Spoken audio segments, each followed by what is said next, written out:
In diesem Video nähen wir zusammen diese Sommershort. Das Schnittmuster habe ich dir wie immer in der Infobox verlinkt, falls du das noch nicht hast. Im Schnittmuster findest du zwei verschiedene Versionen. Einmal mit Seitentaschen und einmal mit aufgesteppten Taschen. Und dann noch zwei verschiedene Bundversionen. Du kannst hier zum Beispiel die Version mit so einem Kordelzug nähen oder mit so einem gerüschten Bund. Du kannst hier alle möglichen Stoffe nehmen. Meine Empfehlung sind fließende, sommerliche Stoffe wie Leinen, Musselin oder für so eine Scandi-Shorts zum Beispiel Baumwolle. Dafür ist das Schnittmuster einfach perfekt. Das passende Oberteil habe ich dir hier oben verlinkt. Und dann lass uns direkt starten mit der Anleitung. Wir starten mit den beiden Vorderteilen, leg die rechts auf rechts aufeinander und schließ die vordere Mitte. Das mache ich zuerst mit einem Geradstich und versäubere dann die offenen Kanten mit meiner Overlock.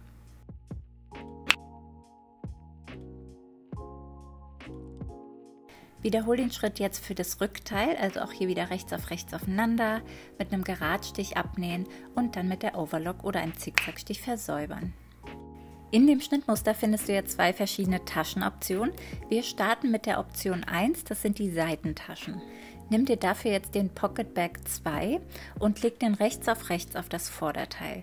Du siehst, hier treffen auch die Kanten genau aufeinander und nähe jetzt mit einem Geradstich und 1 cm Nahtzugabe zusammen. Du solltest hier genau an dem Knips rauskommen. Die offene Kante jetzt auch wieder mit der Overlock oder einem Zickzackstich versäubern. Bügel die Naht jetzt auseinander und jetzt steppe ich die Nahtzugabe an meinen Taschenbeutel. Das mache ich ganz knappkantig. Wie knappkantig, das kannst du selber entscheiden. Dreh die Hose jetzt mal auf links und dann kannst du den Taschenbeutel umfalten und damit ist jetzt die rechte Seite des Beutels zu uns gelegt und darauf lege ich jetzt den Pocket Bag 1. Das ist quasi das Rückteil der Tasche. Du siehst, die passt hier auch genau drauf. Und hier haben wir eine runde Seite und eine Kante und die Kanten sollten genau aufeinandertreffen. Die beiden Taschenbeutel nähe ich jetzt mit einem Geradstich zusammen. Für Nähanfänger oder Nähanfängerinnen würde ich mir hier das Ende der Naht vielleicht markieren. Ist einfach ganz praktisch, dass du da nicht zu weit nähst. Auch hier wieder die offenen Kanten versäubern. So sieht das jetzt aus und damit sieht das Ganze doch schon sehr nach einer Tasche aus. Ich klippe mir die Tasche jetzt hier mit 2 Klammern fest, einfach damit die jetzt im nächsten Schritt nicht verrutscht.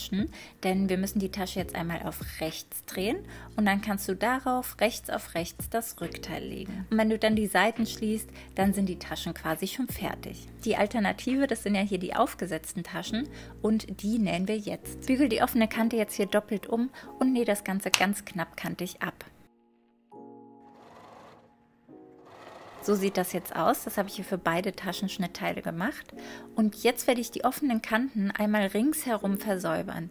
Ich mache das wieder mit 3 Fäden meiner Overlock, du kannst aber auch einen Zickzackstich nutzen. Und wenn du das gemacht hast, dann kannst du die Kanten noch 1 cm umbügeln, damit wir sie jetzt im nächsten Schritt ordentlich aufsteppen können. Um die Tasche richtig zu positionieren, habe ich mir die Tasche aus dem Schnittmuster ausgeschnitten und kann das jetzt hier quasi als Schablone nehmen. Und da lege ich jetzt die Tasche rein und stecke mir die mit ganz vielen Nadeln fest. Nimm mir lieber ein paar Nadeln mehr, denn unter der Nähmaschine verrutscht die Tasche super schnell und wir wollen ja nicht, dass sie schief wird. Jetzt fange ich an zu nähen und ich nähe die Tasche ganz knappkantig an. Das heißt, ich nutze hier das manuelle Handrad meiner Nähmaschine, um die Nadel so zu positionieren, dass ich ganz am rechten Rand nähen kann. Und so nähe ich jetzt einmal ringsherum ab.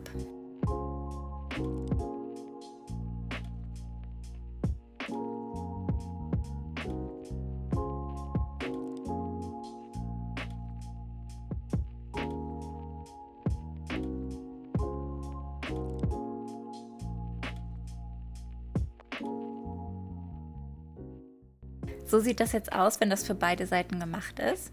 Und auch hier nehme ich mir jetzt wieder das Rückteil und lege das rechts auf das Vorderteil und wir schließen die Seitennähte.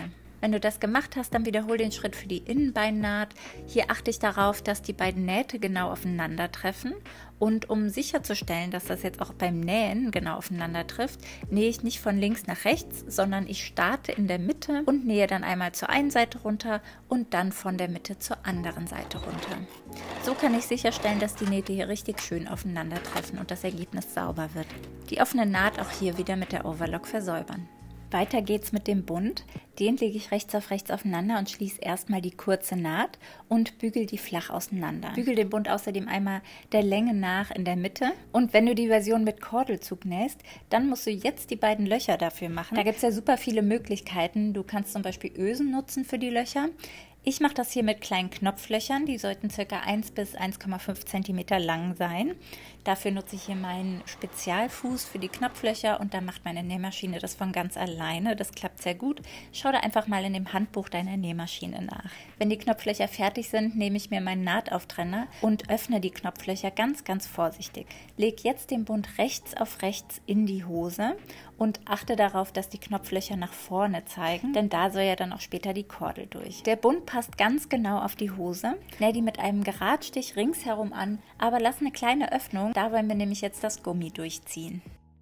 Schneid dir das Gummi auf deine Maße zu, zieh das Gummi mit Hilfe von einer Sicherheitsnadel durch die Öffnung und leg die beiden Enden flach aufeinander, schließ das flach übereinander, nicht aneinander, mit einem Zickzackstich oder Geradstich und dann kannst du das Gummi einziehen. Und bevor wir jetzt weiter nähen, probier die Hose mal schnell an, ob das Gummi wirklich so passt, ob du mit dem Sitz zufrieden bist, bevor wir jetzt die Öffnung schließen. Falls du zufrieden bist, dann schließen wir jetzt wie gesagt die Öffnung. Ich achte darauf, dass ich genau in der vorherigen Naht ansetze und da auch wieder Ende.